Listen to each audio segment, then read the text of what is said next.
Assalamualaikum warahmatullahi wabarakatuh. Perkenalkan, saya Nadia Anggiastri Paramaditya. Saya mahasiswa PPG dalam jabatan kategori 2 tahun 2022, Prodi Bimbingan dan Konseling Universitas Negeri Surabaya. Pada hari Selasa 13 Desember 2022, saya akan melaksanakan uji kinerja layanan bimbingan kelompok.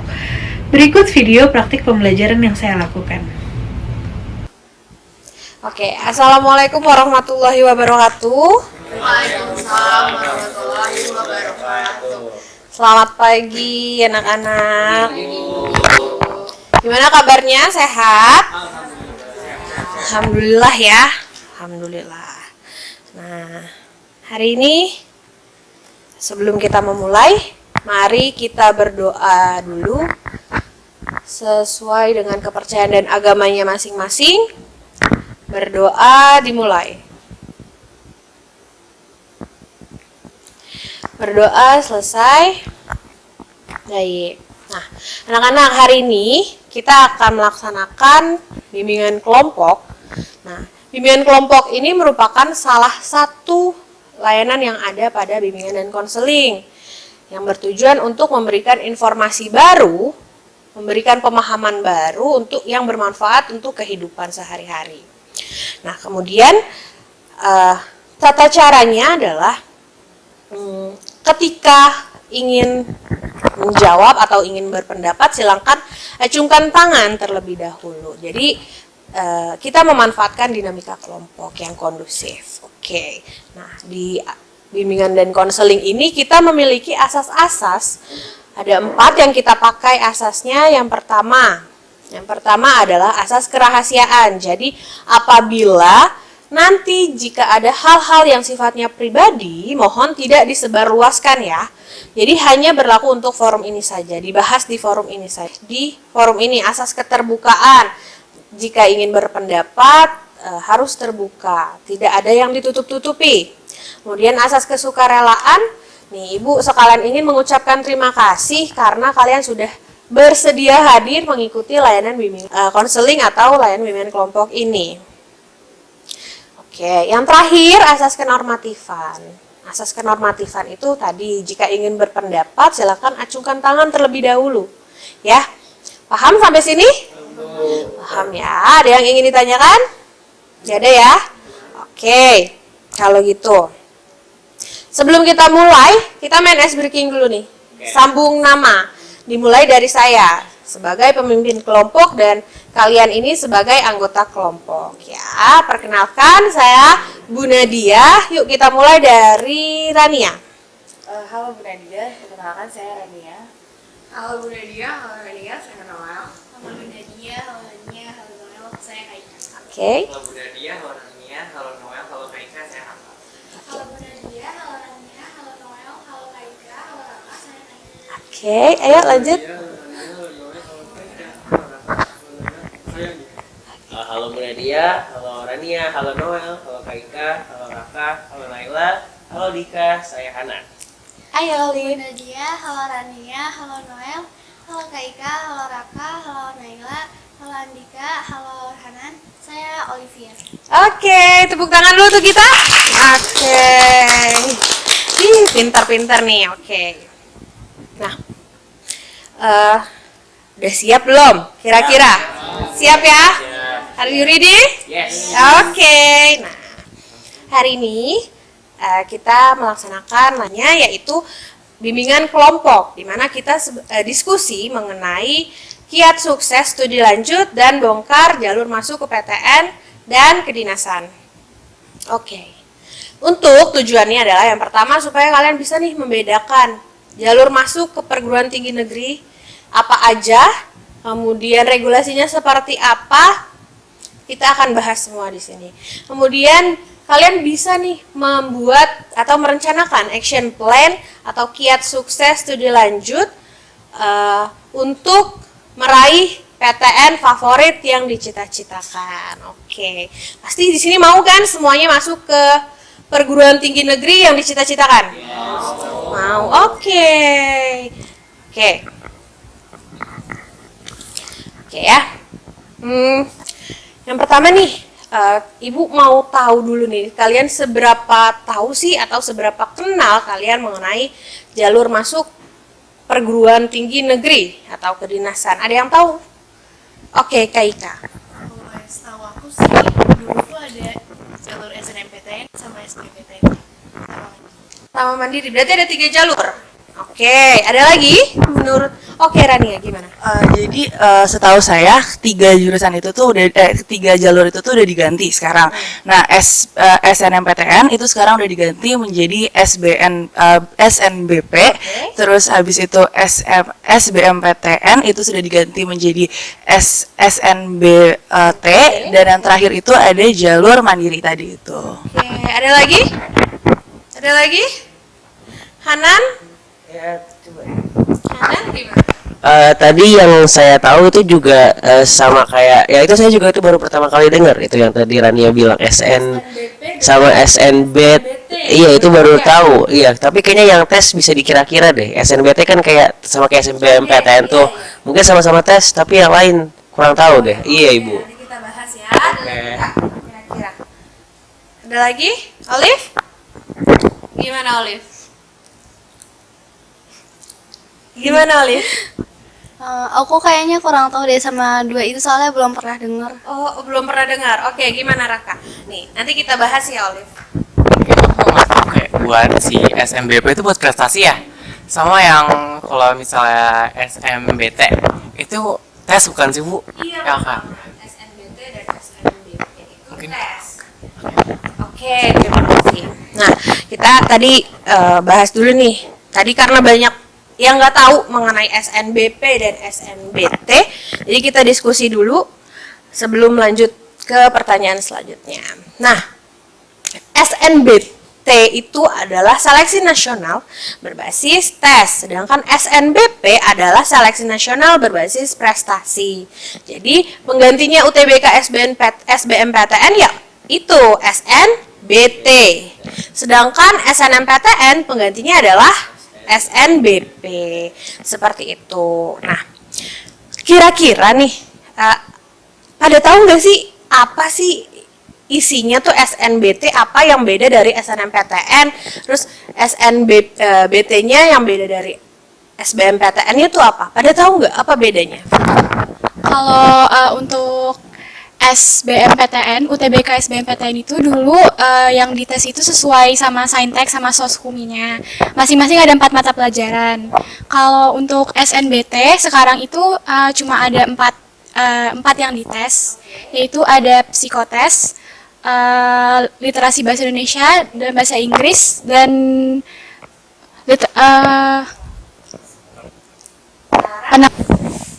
Benar banget. Ada lagi?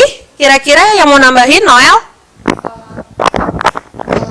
Kan tadi yang SNBT itu udah dijelasin sama Naila. Cuma kalau yang SNBP setahu saya itu regulasinya itu beda sama SNMPTN. Kalau dulu mungkin SNMPTN itu yang diambil beberapa mata pelajaran. Kalau setahu saya sekarang SNBP itu lebih ke semua mata pelajaran gitu. Oke, benar banget. Ada lagi nggak selain Naila, Noel? Gimana Andika? Apa bedanya SNBP sama SNMPTN dan SMBT sama UTBK SBMPTN? Apa perbedaannya? Ayo. Sebelumnya sih saya kurang mengetahui tentang SNBP karena itu kan masih baru. Nah yang saya tahu juga cuma beberapa aja dan yang tahunya itu juga nggak tahu secara spesifik itu. Jadi cuma kayak tahu dari omongan-omongan orang lain aja. Nah kalau yang SNMPTN itu kalau nggak salah kan lewat tes gitu jalurnya. Sama yang apa yang dibilang sama Naila tadi sesuai dengan keempat tes itu. Nah itu aja sih yang kita tahu. Udah. Nah, atau ada 3 jalur nih yang masuk ke kategori perguruan tinggi negeri. Yang pertama tentunya ada SNBP. Yang kedua ada SNBT. Dan terakhir tetap di jalur mandiri namanya. Oke, kita bahas satu-satu. SNBP merupakan jalur undangan tadi pengganti SNMPTN. Kemudian SNBP ini dia dulu kan SNMPTN namanya. Digantinya hanya yang pertama 40% eligible diambil dari 6 mata pelajaran dulu SNMPTN. Sekarang minimal 50% keseluruhan nilai rapotnya. Ya. Jadi bisa tuh beda kan dua-duanya, yang satu SNMPTN dari 6 mata pelajaran, sekarang minimal 50% dari nilai seluruh mata pelajaran. Oke. Nah, terus apa lagi Bu yang kedua? Ini mungkin sama, maksimal 50% dua nilai pendukung, prestasi, dan atau portofolio untuk seni dan olahraga.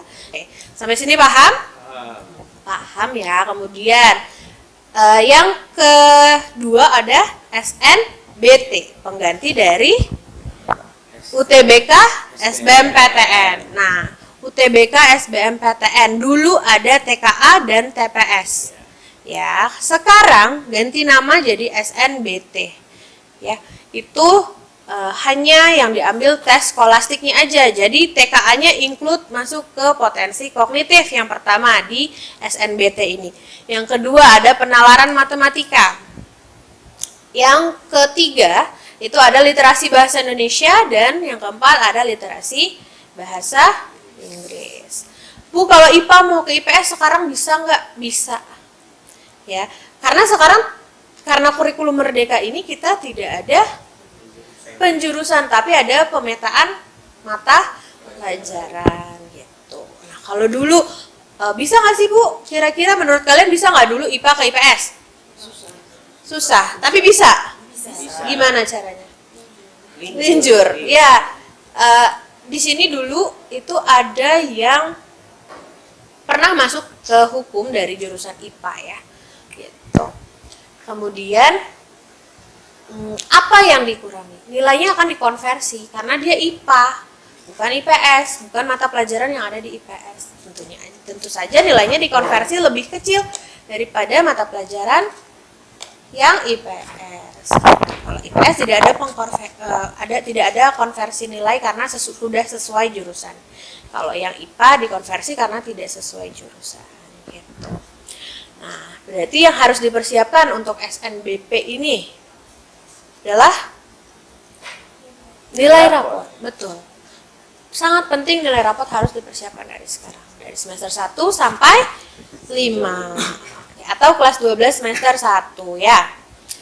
Oke, terus yang dipersiapkan untuk SNBT itu apa? Belajar. Iya dong, benar, belajar.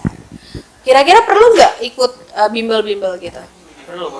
Perlu ya, perlu. Biar apa sih? Biar apa yang tidak dipelajari di sekolah bisa dipelajari ketika di bimbel.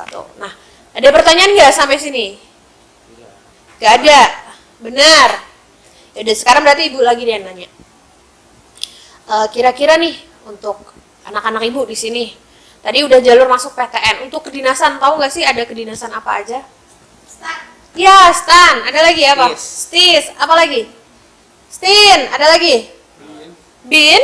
STIN masuknya. Terus apa lagi? IPBN. IPDN. Bukan IPBN ya, IPDN. Sekarang namanya STPDN. STPDN. Oke, terus ada lagi nggak? Apa yang belum disebutin? STI. Itu bukan kedinasan. Itu hanya sekolah tinggi tapi bukan kedinasan. Kalau kedinasan dia ada pendidikannya di dalam asrama. Gitu. Kalau misalkan STSN, apa STSN? Sandi Negara. Itu dia. Jalur masuknya sama nggak? Beda, tentu saja berbeda. Ini untuk kedinasan, jalur masuknya biasanya dilaksanakannya setelah SBMPTN biasanya. Kemudian yang harus dipersiapkan untuk fisik kalau mau ke Becukai. Apa tuh? Becukai berarti masuknya apa? STAN. Betul, Noel banget. Betul banget. Terus ada apa lagi yang diperlukan secara fisik? Mata juga nggak boleh. Harus maksimalnya 2 ya. Kadang-kadang psikotes. Iya, psikotes juga diperlukan. Nah, kalau akmil akpol kedinasan bukan masuknya. Taruna atau masuk ke kedinasan, bisa masuk ke kedinasan. Nah, ini jalur yang berbeda tentunya. Akpol, Akmil itu udah berbeda dari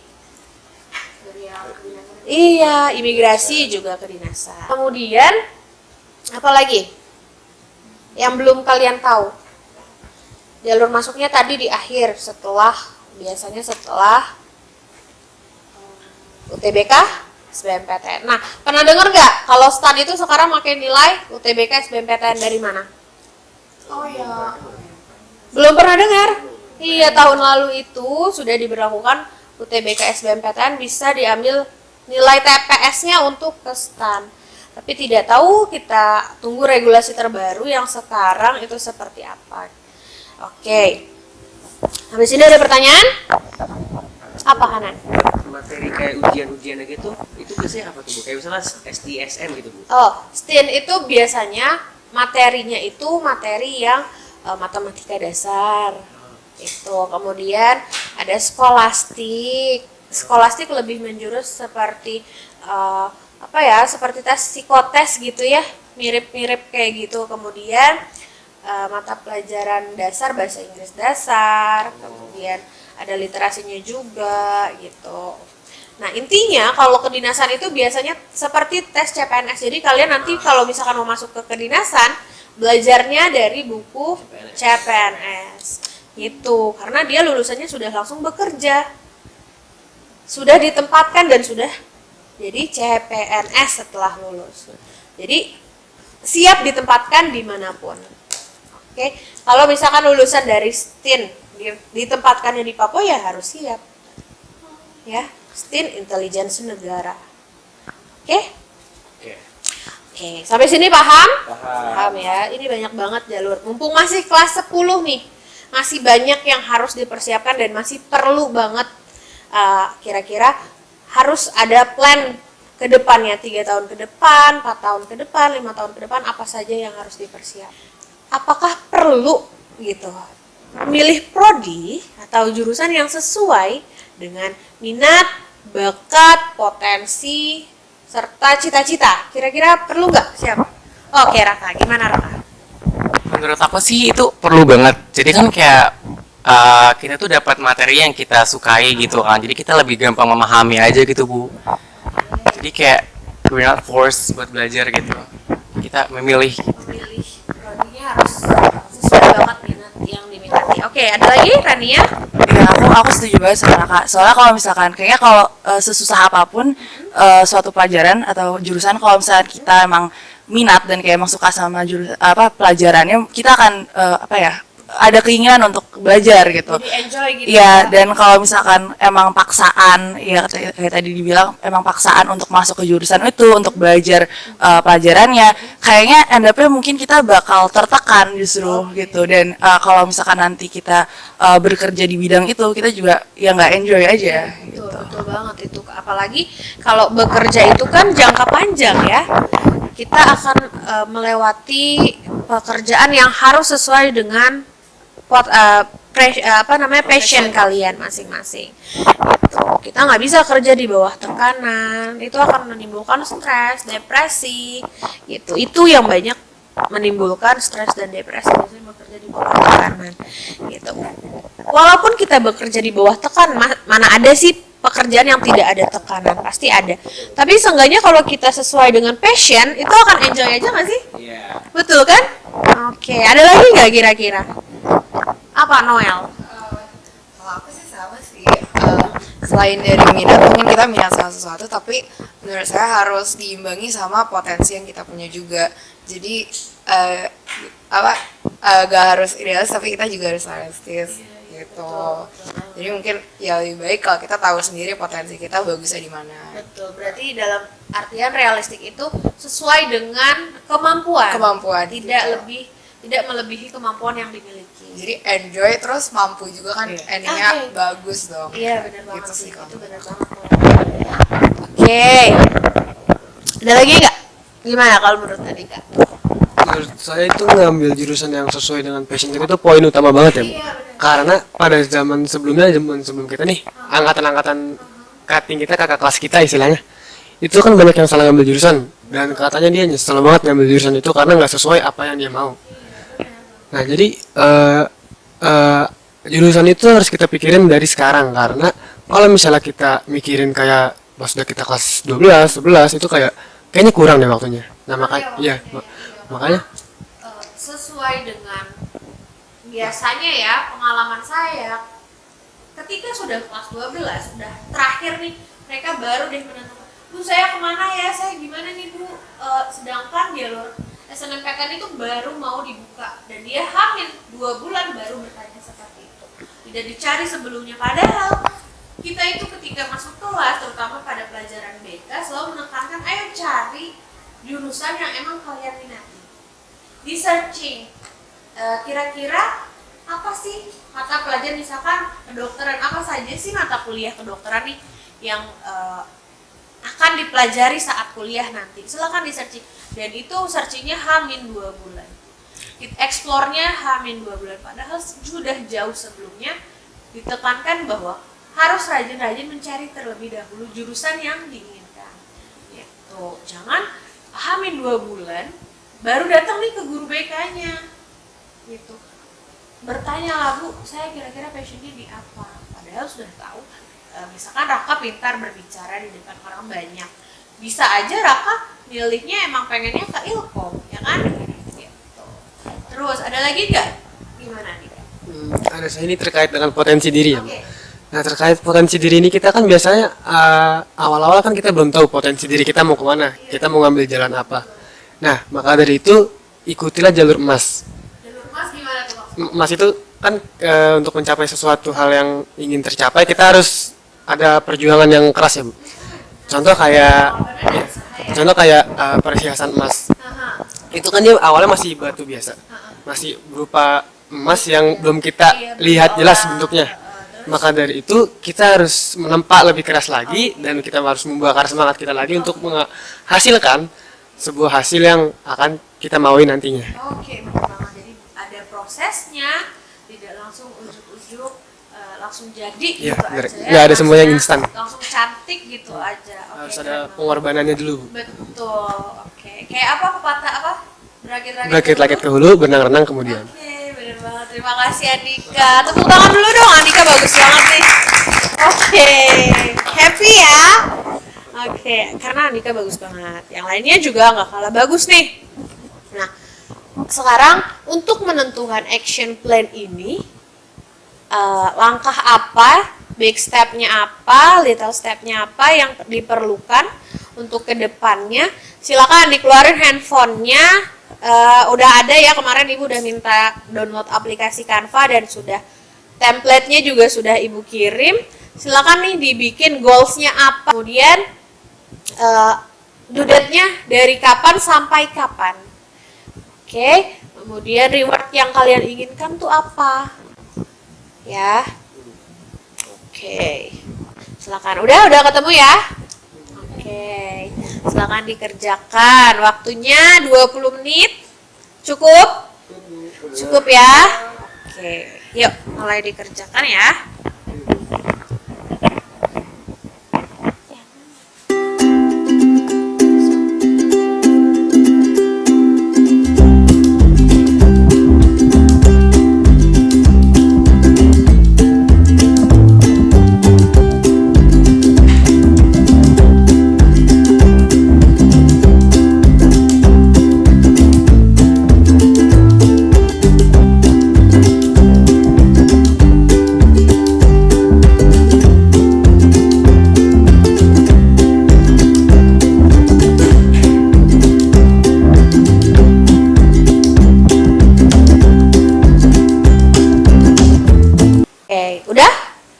Udah ada yang selesai?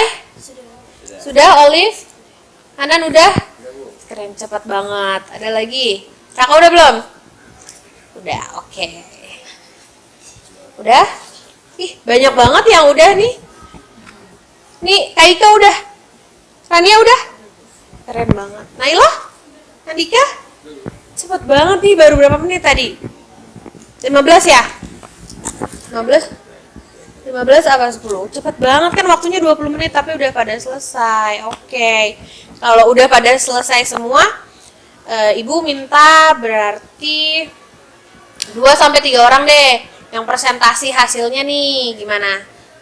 Ada yang mau nggak? Atau mau ditunjuk nih sama ibu? Tunjuk aja. Ih, gimana sih? Kalau ibu tunjuk, random ya? Siap ya?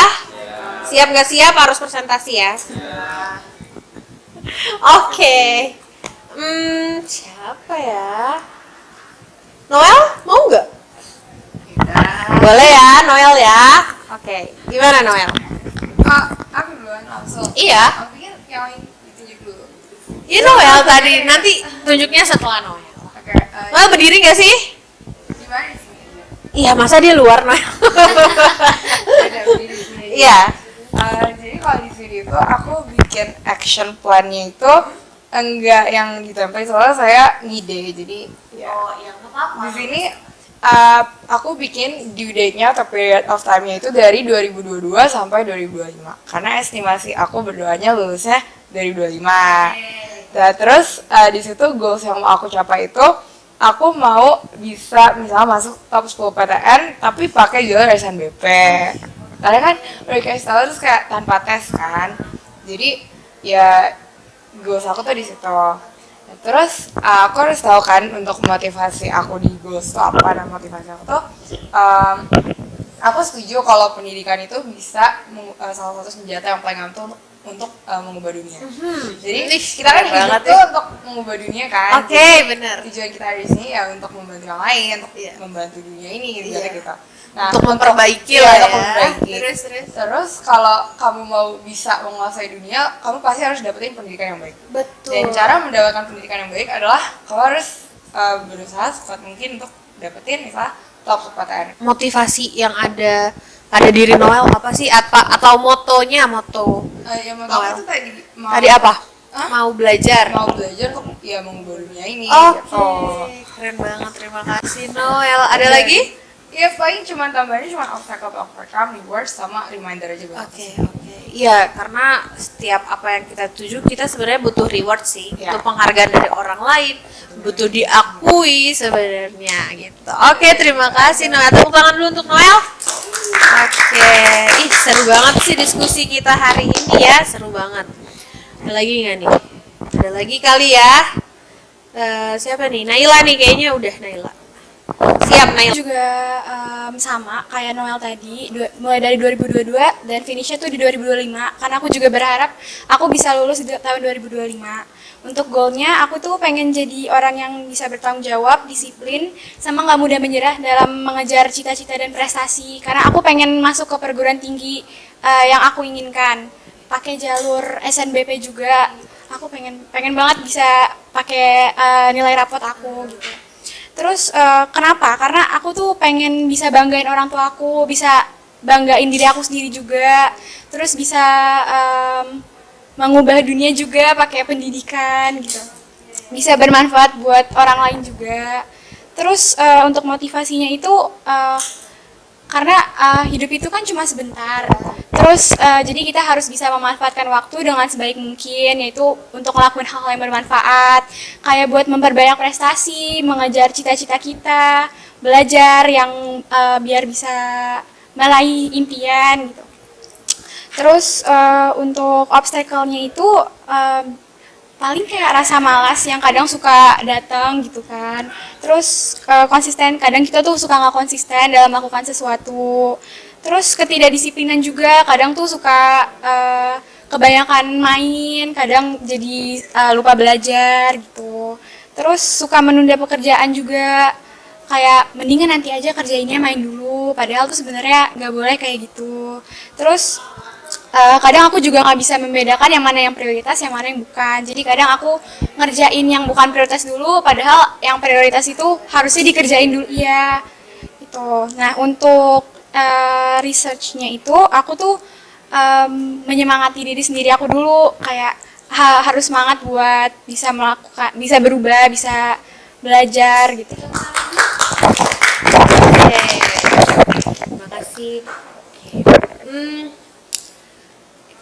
Kegiatan kita udah mau berakhir nih, sedih nggak? Cepet ya? Nggak berasa ya, sedih. Jadi ini saya juga nanti kita adakan kegiatan lanjutannya ya. Oke. Ikut ya Noel kalau regulasi SNBP dan SMBT udah keluar seperti apa nanti kita bahas lagi. Oke. Nah, sekarang saya mau minta dong kesan kalian selama mengikuti bimbingan kelompok ini gimana ya? Saya tunjuk aja apa mau tunjuk tangan? Oh, Andika, gimana Andika? Ayo. Ini kesimpulan dari saya, Bu. Iya. Kesan dan pesannya dulu. Kesan pesanan saya dulu ini, saya yang awal nggak tahu itu apa yang tadi SMBP sama SNMPT itu, dan akhirnya jadi tahu, dan dari teman-teman aku ini ngasih informasi yang cukup jelas buat aku, dan ada maknanya juga. Jadinya aku lebih tahu itu apa arti makna-makna tersebut, dan tadinya aku buta banget tentang itu, jadinya aku ada gambaran lah istilahnya dari teman-teman aku itu. Terus ada lagi. Apa? Gimana? Aku yang awalnya nggak tahu, terus habis itu jadi tahu, dan aku tuh kayak benar-benar seneng banget ngedengar diskusi kali ini yang bikin aku jadi males awalnya, jadi kayak nggak ada semangat buat ngapa-ngapain, nggak ada tujuan. Tiba-tiba pas denger ini aku jadi ada tujuan buat kemana, dan buat nemuin potensi aku. Tiba-tiba aku jadi keinget kalau oh iya benar, aku lagi memperdalam bidang seni aku, terutama main piano sama pianika gitu-gitu. Jadi Udah kelihatan ya kalau Olive mah kan emang karena ikut marching band itu bisa mengasah minatnya juga sebenarnya. Keren. Terus ada lagi? Udah? Ada lagi nggak kira-kira yang mau menyampaikan kesan-kesan? Udah ya. Jadi untuk kesimpulannya nih, hari ini kegiatan bimbingan kelompok hari ini, kira-kira ada yang mau menyampaikan kesimpulannya? Kegiatan hari ini tuh kita mulai dengan menjelasin SNBP, SNBT, sama mungkin dasar ya. Terus abis itu dilanjutin sama action plan, terus sempat juga ibu nanya-nanya pertanyaan gitu. Seru banget. Jadi, siapa Rania? Kesimpulan hari ini apa? Yang bisa kamu ambil dari? Ya tadi kurang lebih sama kayak Kalika itu, pokoknya berarti hari ini saya mempelajari perbedaan antara SNBP dan SMBT, dan itu juga membuat saya ingin berusaha untuk mendapatkan yang SNBP itu, ya kan, karena menurut saya tadi mungkin lebih menjamin juga kalau yang itu enggak, karena gimana ya, jadi struggle-nya bukan cuma in one day juga gitu loh ya. Terus habis itu tadi saya juga dapat banyak inspirasi dari Noel sama Naila juga, untuk memperbaiki diri kita. Menurut saya itu sih yang paling saya dapat. Iya benar banget. Jadi tadi kita sudah kan membahas mengenai jalur masuk PTN ternyata banyak ya dan beda sekarang. Yang perlu dipersiapkan tentunya kalau mau misalkan masuk ke SNBP atau jalur undangan itu ya nilai rapot dari semester 1 sampai semester 5. Semua mata pelajarannya harus bagus gitu. Jadi kita nggak ada nih bersusah-susah dahulu, bersenang-senang kemudian nggak ada yang senang-senang dulu baru ntar kita susah-susah, ada nggak? Pasti semuanya kita jika ingin mencapai suatu tujuan kita butuhkan yang namanya pengorbanan, usaha dan berdoa, ya kan? Oke, jadi yang ibu harapkan untuk kalian, untuk anak-anak ibu ketika nanti kelas 12 tidak lagi tanya H-2 bulan mau membuka pembukaan jalur undangan baru deh tuh nanya ke guru BK-nya. Perlu dicari dari sekarang apa sih yang sebenarnya kamu inginkan untuk memilih ke jurusan yang diminati, kemudian yang memang bakat dan kemampuan kamu di situ. Oke. Nah, untuk itu untuk hari ini juga ibu ucapkan terima kasih sekali lagi karena anak-anak ibu nih udah bersedia hadir dalam mengikuti bimbingan kelompok hari ini. Nanti kalau ada lanjutannya wajib ikut ya. Iya Ibu. Oke. Kalau gitu ibu akhiri, wabillahi taufiq wal hidayah. Wassalamualaikum warahmatullahi wabarakatuh. Waalaikumsalam warahmatullahi wabarakatuh. Selamat pagi anak-anak. Pagi, makasih Ibu. Iya.